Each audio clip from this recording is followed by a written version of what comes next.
Hi friends, welcome to cutie Siva stories. ஜவ்வரிசி பாயாசம் எப்படி செய்கிறேன்னா இந்த வீடியோவில் பார்க்க போகிறோம். இது பார்த்தீங்கன்னா ரொம்ப டக்குன்னு ஈஸியாகவே நம்ம செஞ்சிடலாம். இப்போ எப்படி செய்கிறேன்னு பார்க்கலாம் வாங்க.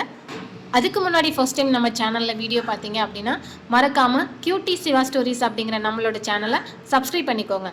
இப்போ ஜவ்வரிசி பாயாசம் எப்படி செய்கிறேன்னு பார்க்கலாம் வாங்க.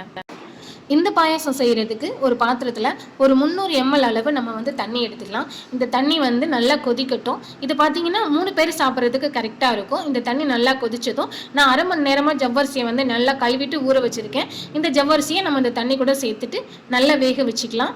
நம்ம ஜவ்வரிசி சேர்த்ததும் அடுப்பை மீடியமில் வச்சுக்கணும். ஹை ஃப்ளேமில் வச்சுட்டோம் அப்படின்னா சீக்கிரமாக அடிப்பிடிக்க ஆரம்பிச்சிடும். அதனால மீடியமில் வச்சுட்டு அடிக்கடி நல்லா கிண்டி விட்டு வேக வச்சுக்கலாம்.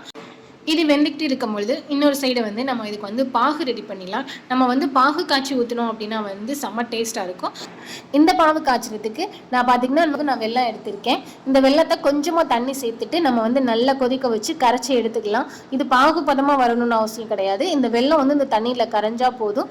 நம்ம வெல்லத்தை கரைக்காமல் கூட அப்படியே டைரெக்டாக கூட சேர்க்கலாம். சில வெள்ளத்தில் மண்ணு தூசி இருக்கும். அதனால் இப்படி நம்ம கரைச்சிட்டு வடித்து சேர்த்துக்கலாம். இப்போ நல்லா கரைஞ்சிருச்சு, இதை எடுத்து வச்சிடலாம். அதுக்கப்புறம் பார்த்தீங்கன்னா நம்ம சேர்த்த ஜவ்வரிசியெல்லாம் நல்லா வெந்துருச்சு. இன்னும் கொஞ்சம் நல்லா வேகணும். இந்த ஜவ்வரிசி பார்த்தீங்கன்னா கண்ணாடி மாதிரி வரும். அந்த அளவுக்கு நம்ம நல்லா வேக வச்சுக்கலாம். ஓரளவுக்கு வெந்துருச்சு. இன்னும் கொஞ்சம் நேரம் நம்ம நல்லா வேக வச்சுக்கலாம். பாருங்கள், முன்னாடி இருந்ததை விட இப்போ நல்லாவே வெந்துருச்சு. இந்த டைமில் நம்ம இது கூட நம்ம பால் சேர்த்துக்கலாம்.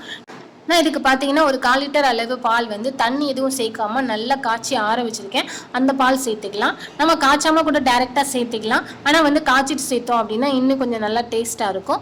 நம்ம இப்போ இந்த பால் சேர்த்துட்டு இந்த ஜவ்வரிசி கூட சேர்த்து நல்லா கொதிக்க வைக்கலாம். ஒரு 5 நிமிஷம் நல்லா கொதிச்சுது அப்படின்னா போதும். பாலும் நல்லா கொதிச்சிருச்சு. நம்ம சேர்த்த ஜவ்வரிசியும் நல்லா வெந்துருச்சு. இந்த டைமில் நம்ம ரெடி பண்ணி வச்சுருந்த சக்கரை பாகு கூட சேர்த்துடலாம்.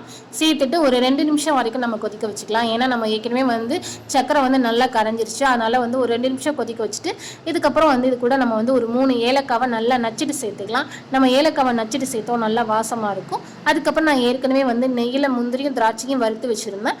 அதையும் சேர்த்துக்கலாம். சேர்த்துட்டு ஒரு 2 நிமிஷம் வரைக்கும் நல்லா கொதிக்க வச்சுட்டு இறக்கிட்டோம் அப்படின்னா ஜவ்வரிசி பாயாசம் ரெடி. இது கொஞ்சம் நேரம் நம்ம ஆற வச்சுட்டு குடித்தோம் அப்படின்னா நல்லா கட்டியாக சூப்பராக இருக்கும். பாருங்கள், முன்னாடி இருந்ததை விட நல்லா கட்டி ஆகிடுச்சு.